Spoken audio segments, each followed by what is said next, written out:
Welcome back to Learn Astrology with Mary. My name's Mary English. You can find me at www.maryenglish.com, maryenglish.co.uk and UK Astrologer. Hello there, how are you? Oh, I've had a cold for more than a week. So if I cough, I'll definitely edit it out. And I'm well and truly bunged up. I'm so glad that I did the interview with Katrina before I got the cold, because I got the cold just a teeny bit after I'd actually spoken with her. And it's very difficult to do an audio recording when your voice is gone bleh. So I apologise if I sound a bit blur today. Anyway, now it depends where you live. If you live in the UK, you've probably seen on the news about a piece of legislation that has started going through Parliament and was voted to be debated further and possibly go into law if everything goes as they want it to, and it's called the Assisted Dying Bill.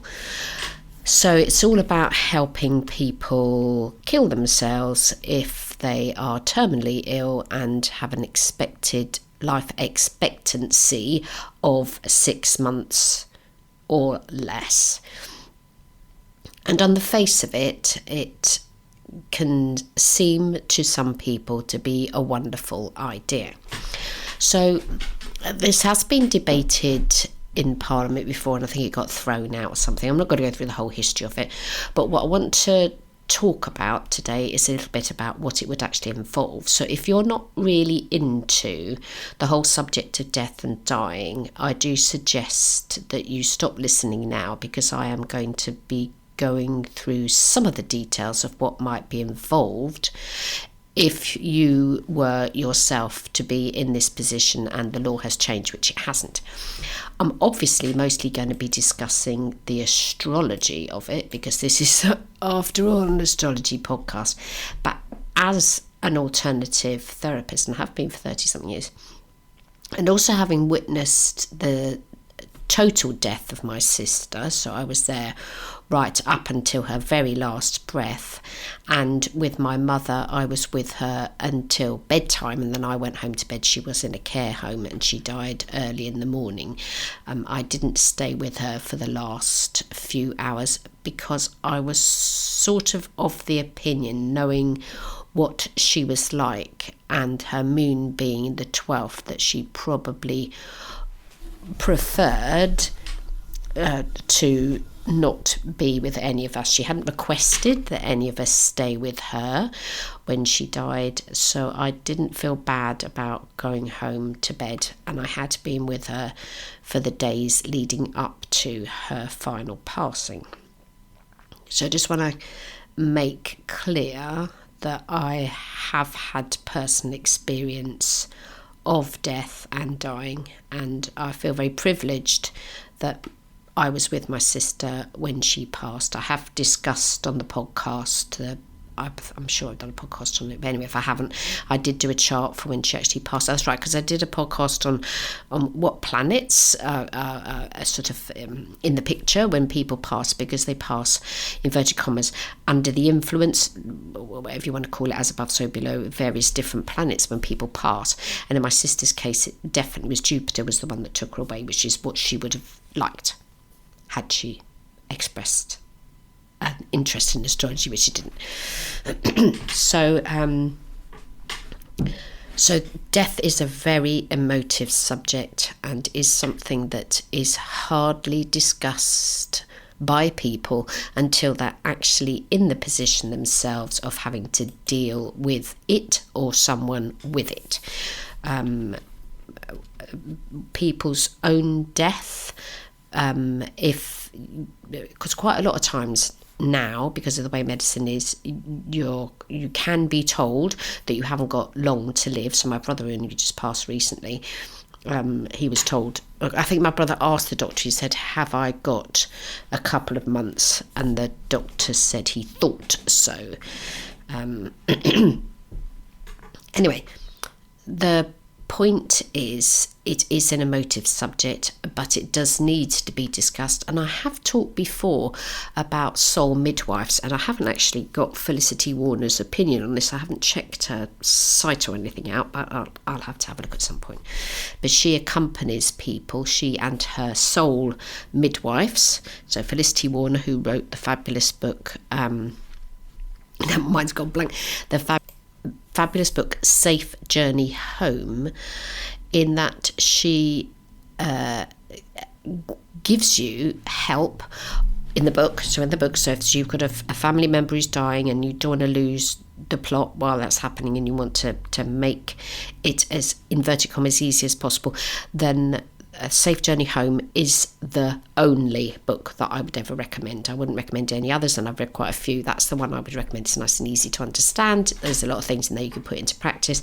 It's especially useful if you're a reasonably spiritual person, and what soul midwives do is they accompany the person's soul to pass.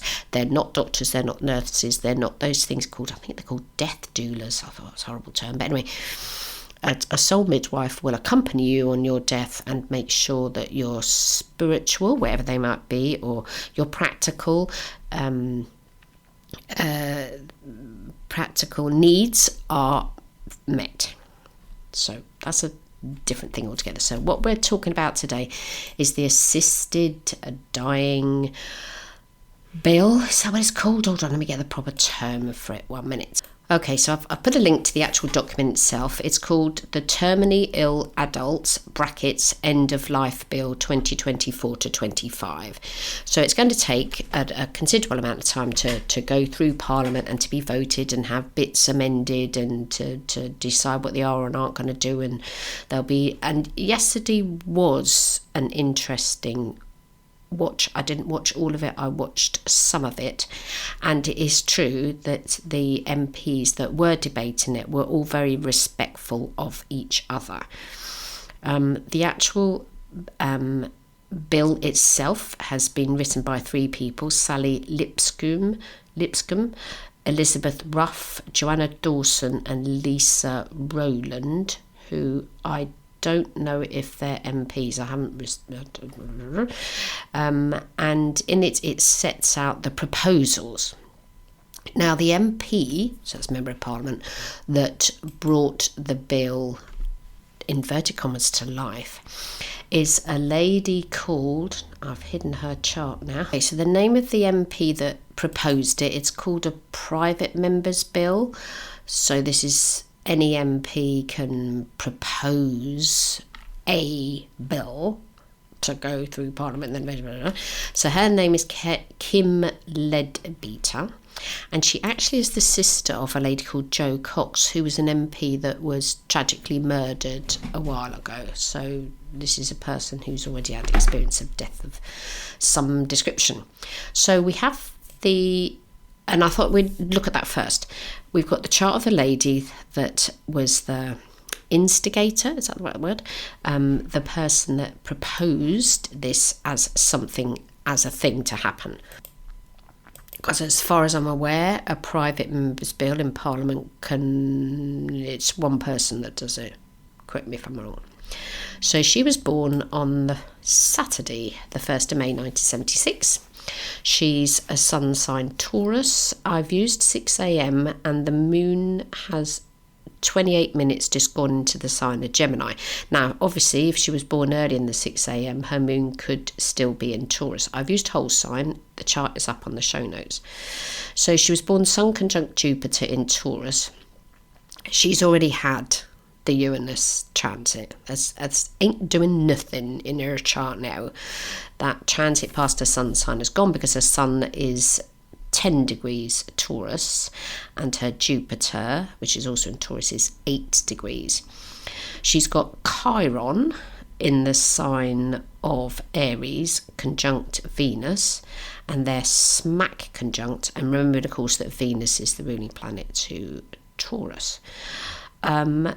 And that is in opposition. We'll just go back to her sun sign now. She's got Sun opposition Uranus. and Sun opposition North Node. I'm not going to take the North Node in. Oh yes, I can take the North Node in Cancer. I was going to say I can't do part of Fortune. Can't do part of Fortune because I've got time of birth. She's got possibly Moon in Gemini. She's definitely got Mercury 0 degrees 58 minutes in Gemini. So I've noticed this with Geminis, with Taurians, that if they have their Mercury in Gemini, it can make them more conversational. She's got Mars and Saturn pretty much conjunct in the sign of Cancer, and if I remember rightly, her sister that died, I'm sure she was a sun sign Cancer, but anyway, come back to that. She's got Pluto retrograde in Libra. Now, every astrologer is alert to the fact that Pluto has just changed sign now. That's it. It's going to be there till is it 2044? It's going to be in the sign of Aquarius for a hell of a flipping long time. And I'm sort of the opinion, in a way, that Pluto going into Aquarius, this whole thing that has gone through Parliament is rather reflective of that, because Pluto's about deep change and transformation. Death is definitely a transformation, and Aquarius is a very, very cerebral sign. It's not an emotion. I'm not saying that Aquarius as a sign doesn't have emotions, because Aquarius as people do, because they're not going to have everything in Aquarius. They're going to have a planet in this and a planet in that, planet in the other. But the sign of Aquarius, which is represented by the water carrier, so it's a person, and they're holding a jar with water in that they're pouring out of the jar. So it's the water carrier. It's not a water sign, it's an air sign. It's the water carrier. Aquarius prefers things to be cerebral.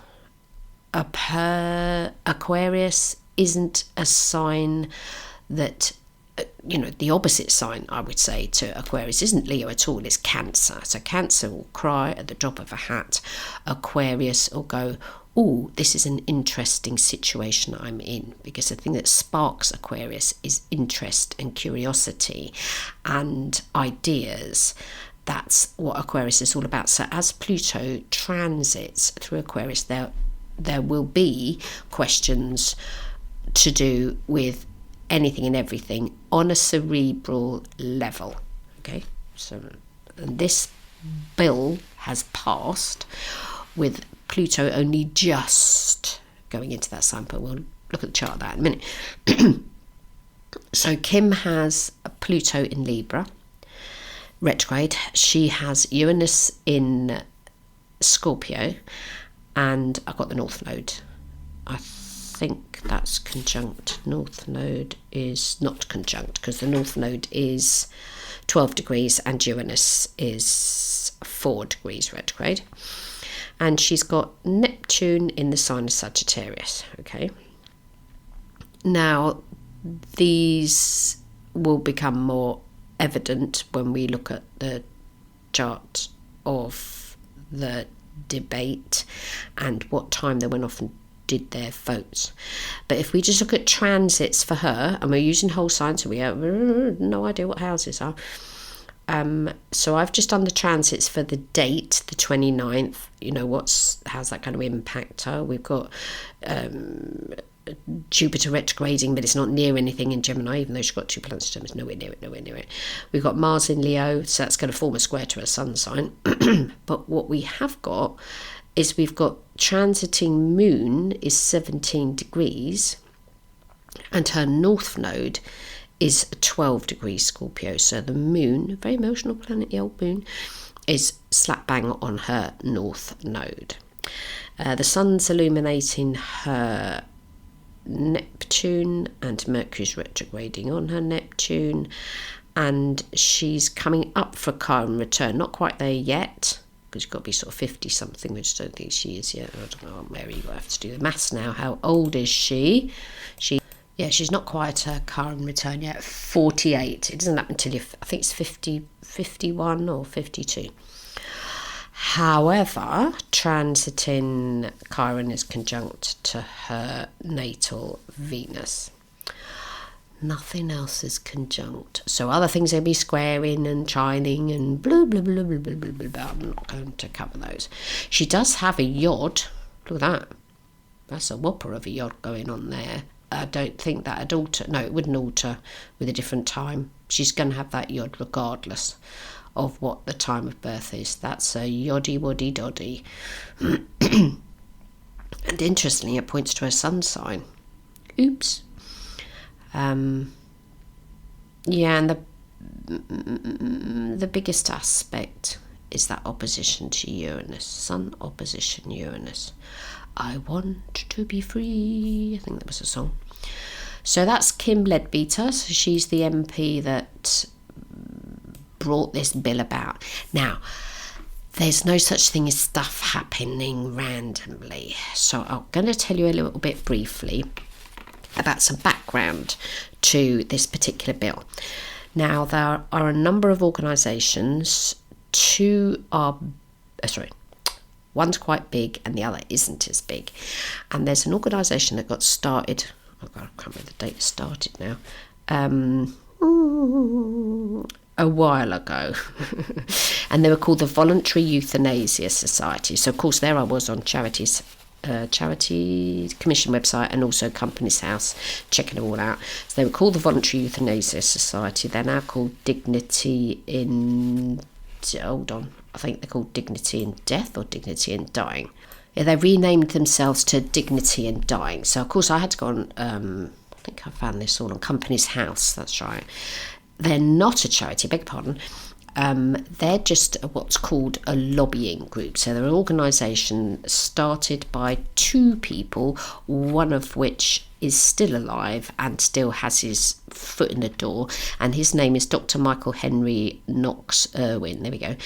And I think originally there were about 10 people that started the organisation up. Honestly, please don't ask me what date it was it started. I can't remember. I've just so much now, my mind's gone blurry. Anyway, the Dr. Michael Henry Knox Irwin, you'll only find him by searching Michael Irwin. The middle names, they're not going to show up. And he was born on the 5th of 6th, 1931. So why would anybody even want to start an organisation with that people should have the ability to kill themselves? I mean, I just want to stop there for a second. You can't have any control over your birth. Okay, so you come into the world and there's zero that you can do about it. You're basically at the mercy of your parents, especially your mother, but also the other medical professionals that will be involved in your birth. Okay, so it's totally not under your control. I'm just talking about medically now.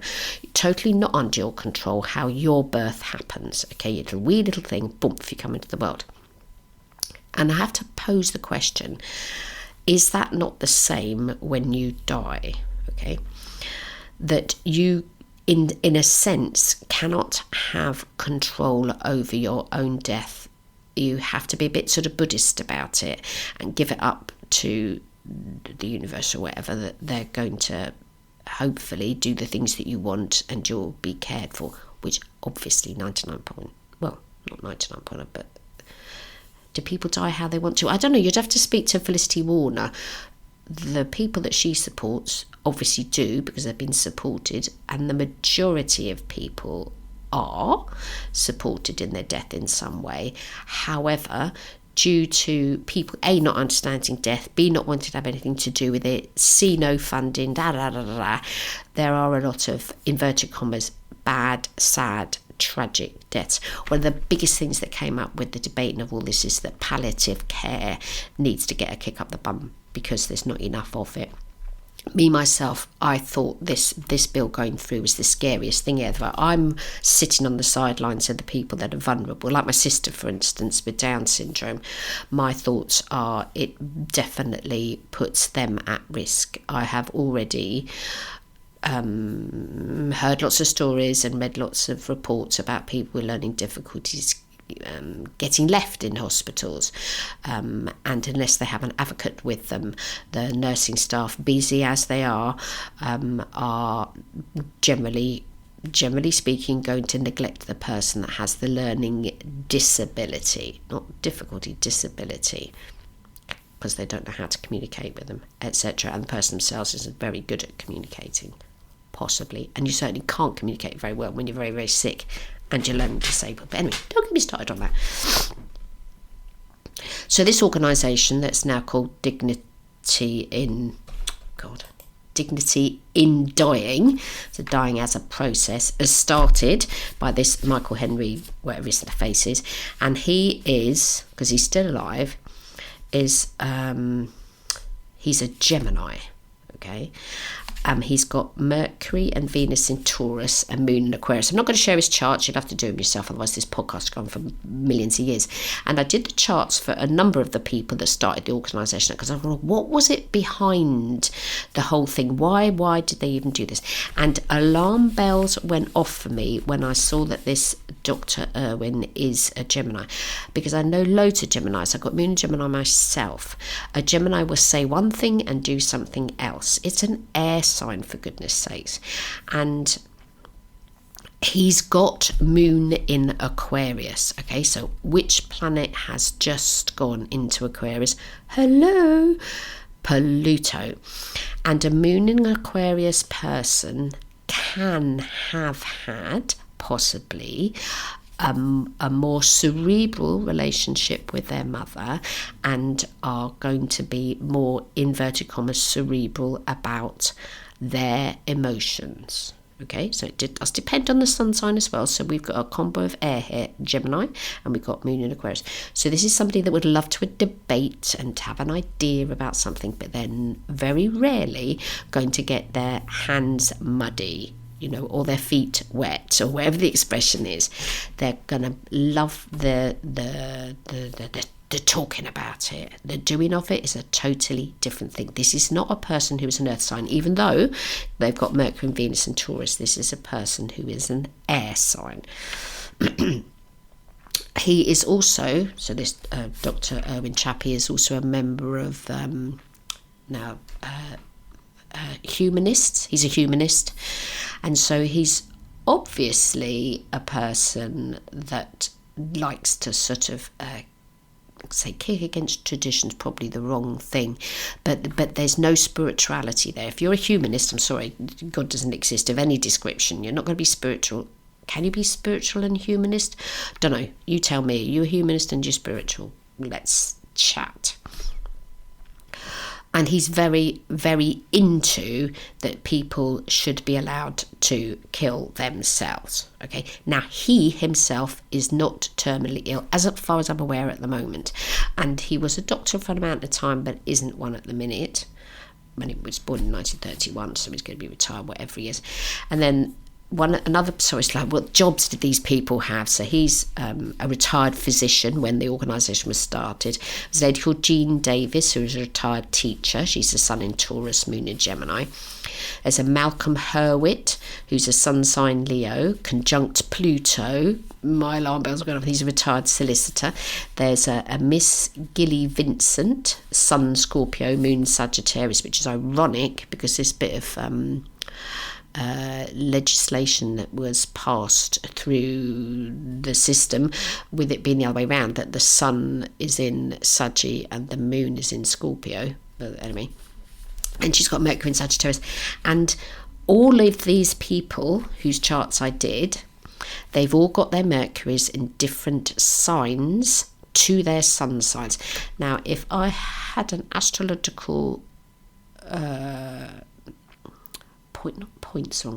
if I wanted somebody to make a decision about something for me, I would want their Mercury to be in the same sign as their sun sign. If I was going to request a bunch of people to do something, I would want their Mercuries to be in their same signs as their sun sign, so that they can actually speak from their soul.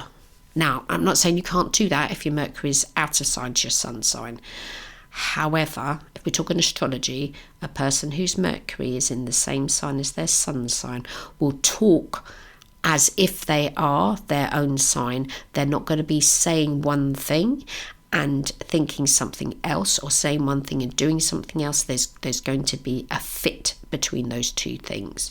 Okay? And I thought it was curious how 1, 2, 3, 4 of the people that I looked at, and I think there was a bunch, I didn't do all of them, had their Mercuries in different signs. Okay. Soon after the company was organised, 4 people left, so they fell out with each other. And they're what's called a lobbying group. So a lobbying group is a group of people who got together, got a grand idea. They want other people to have the same idea as them. They're going to, inverted commas, lobby Parliament to get some law changed, to get their wishes met. Blah, blah, blah, blah, blah. Okay? Blah. So I'd already covered that.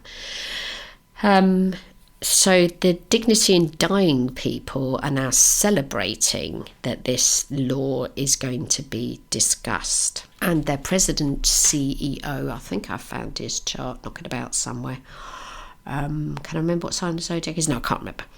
Anyway, so dignity in dying, they've pushed for this for a long amount of time. Now, this dignity in dying organisation, this isn't everybody. Okay, you haven't had a free vote to this as a member of the public. Okay, everybody as members of the public are going to have opinions on things and experiences of stuff, and they're not going to put this to a vote to the country. But this organisation, Dignity in Dying, have an inverted commas agenda that they want within themselves. They think they're very noble, otherwise they wouldn't do it, would they? And they think that it's going to help people. Now, there are other organisations that are totally the other side of it. I think there's one called Care Not Killing. Okay, so blah, blah, blah, blah, blah. But anyway, this is the way Parliament works and politics works, etc. So without me blurbling too much, let's have a look at the chart of... So we've looked at Kim Leadbeater, so she's the one that brought this thing in. But I'm sorry, I swear she must have had some conversations with the dignity in dying people, okay? One then has to ask the question, how much have they been talking to her and saying this will be a great thing, okay? Because when you read the outline of the bill itself, they've spoken to the General Medical Council, they've spoken to doctors, they've spoken to nurses, all the rest of it, and a lot of like the Nurses Union, they've stayed neutral. Those organisations that represent people that work in those areas haven't come across as, we're totally up for this. And the General Medical Council govern every doctor that's in the UK, and they have a code of standards. Remember that they have to... each doctor in the UK has to, not all doctors in the UK, but there's a thing called that they have to swear the Hippocratic Oath. It's not compulsory, but in fact many medical schools now hold a ceremony where graduating doctors do swear an updated version. And the summary of it is a solemn promise of solidarity with teachers and other physicians. The second one is the one they're supposed to say, of beneficence, to do good or avoid evil, and non-malevolence, from the Latin premium, do no harm towards a patient. In fact, the well-known first do no harm phrase does not feature in the classical Hippocratic Oath. Not to assist suicide or abortion, to leave surgery to surgeons, not to harm, especially not seduce patients, to maintain confidentiality and never gossip. And then they've got a code of good medical practice. Okay, so basically a doctor's job is to keep you alive, or to do as much as possible to assist your life, which is the polar opposite to assisting your death. But what people don't realise is that who's going to make these prescriptions for these people that are going to kill themselves? Anyway, don't get me started. So let's have a look at the votes. The votes were cast on the 29th of November 2024 at 2:15 p.m. So they finished all the debating, they're leaving the chamber, they're now going to go off to vote. So I thought I'm going to do the chart for that time because that's recorded. I couldn't find the time for when the votes came back, but I don't think the votes coming back is the important thing. It's the fact that they're going off to vote now.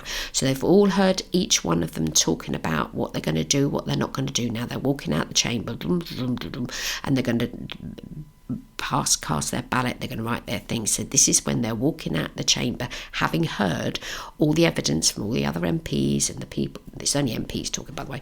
I don't think they've got members of the public in there. And they've all had their little speech. So we've got a chart. So we've got an ascendant of 28 degrees Aries. Now, as we know in astrology, if you have a late ascendant, it means that the issue's passed. It's already decided. So it's going to go whatever way it is, but you don't have any influence on that. So a late degree ascendant. So if I just quote you from our little friend here about astrology. So this is astrology, plain and simple, by our lovely friend Anthony Louis, and he says less than 3 degrees or more than 27 degrees rising. Less than 3 degrees rising implies a very new or premature question. It may be too early to tell. More than 27 degrees implies that the question may be too late. The querent is perhaps undergoing a change of circumstances at the time of the question. The querent may have turned to the astrologer as a last resort after seeking counsel from numerous others. If a late ascendant matches the querent's age, it may be simply describing the querent. Okay? So I thought that was interesting. They had such a late degree ascendant, and it's Aries. Ascendant and the ruling to that is Mars, and Mars is in Leo in the 4th, which is the house of home and roots. And we're going to have a fight at home, which they are going to have to, because they're going to have to debate this in the Commons a few more times, and then it goes to the Lords, and then it can be ping-pong between the Lords and the Commons to whether or not it goes into law, or if it goes into law, how it goes, what the law is going to comprise of. And I looked at that chart and I thought, whoa, we've got Sun in the 8th. What's the 8th? Sex, birth, death, reincarnation. And you've got Mercury there as well. So, and you've got the Moon in Scorpio. And I thought, as a combo of planets, to have that type of discussion, it was very emotional. It was super, super emotional, the talks that people are having. And the Moon is opposition to transiting Uranus. So the Moon is 18 degrees Scorpio, and Uranus is 24, and Uranus is retrograding, so it'll go backwards and forwards.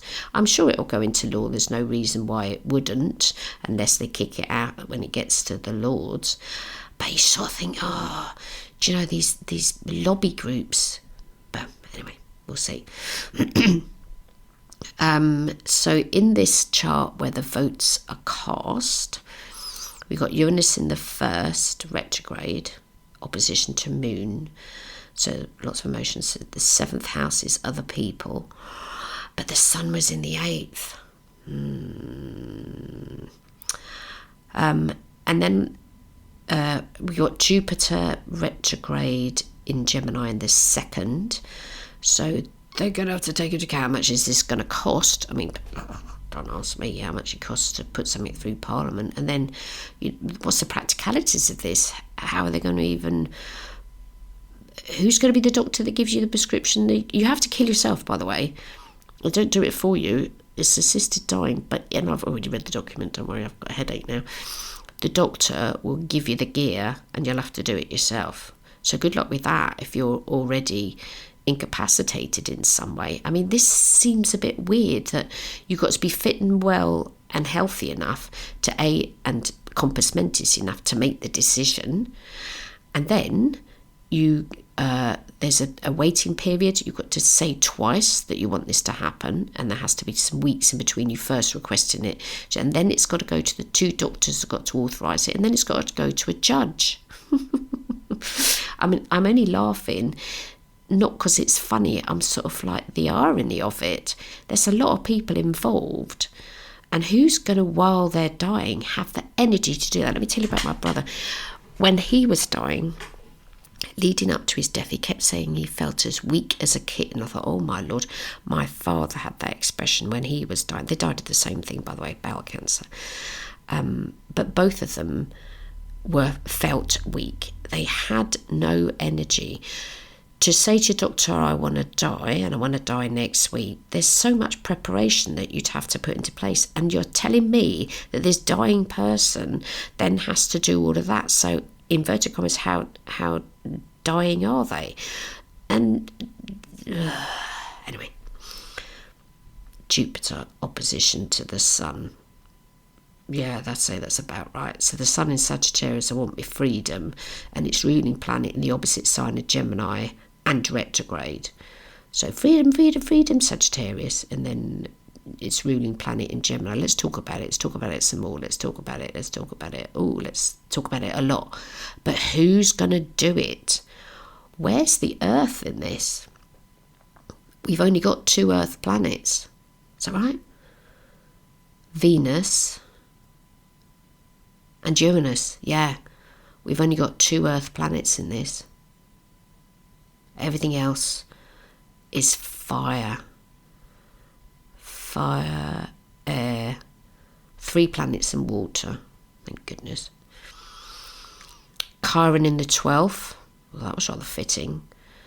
Suffering, we're going to keep that. And Deans hasn't included the aspects, but it has in the grid. So Chiron is square to Venus and trine to Mercury. And it's also telling me that Chiron is conjunct the ascendant, slightly out of orb. The North Node's in the 12th as well. But you've got 2 planets in the 8th. Oof. And there's Pluto. He's up there in the 10th.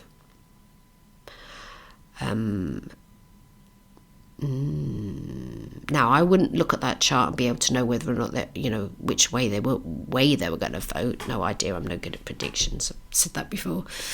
I can only look at things after the fact. I can look at transits and tell somebody if there's going to be some challenges coming up ahead. But anyway, we've got Saturn and Neptune in Pisces in the 11th house of friendships.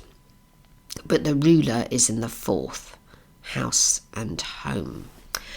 Now, just one last chart. I've done a synastry with the UK chart, so I do have the UK chart. I've used it a few times. So this is when the United Kingdom of Great Britain and Northern Ireland was created as a thing, and that's the date and the time that it would have gone through as a legal entity. And blow me if we haven't got the Sun exactly onto the ascendant. So it pretty much was a big thing on the news. If you live in the UK, you're definitely going to have heard about it, whether or not you've got any interest in it, or even whether or not, the thing that annoys me sometimes, people immediately give their opinion on something without having read. I've read that whole flipping document as long as it's like, what are they going to do and how's it going to happen? And I have an opinion because I've read the blurb. So the Sun's right on the ascendant. The UK's chart has Saturn retrograde on the ascendant in the sign of Sagittarius, and the Sun is on there. Mercury's retrograding over the ascendant. Chiron is exactly conjunct to the natal Sun. So yes, I think that they said that the best part of what happened yesterday was a lot of things were discussed that hadn't been discussed before, and I'd agree with that. That's good. And the North Node is conjunct Uranus. Is that right? Uranus is 0 degrees Aries in the UK chart. And the North Node in this is... North Node, where's that list? 4 degrees. Oh yeah, it is conjunct. Neptune's conjunct, transiting Neptune's conjunct the natal Mercury. That's a worry for me. It's like, where's the clarity to this? Where is clarity? And then the Moon is into the 12th of the UK chart. But it's a big thing. It's going to take a long time for it to even go through to the next stage, etc., etc. Ain't going to happen overnight. So apologies for it being a more serious episode this week.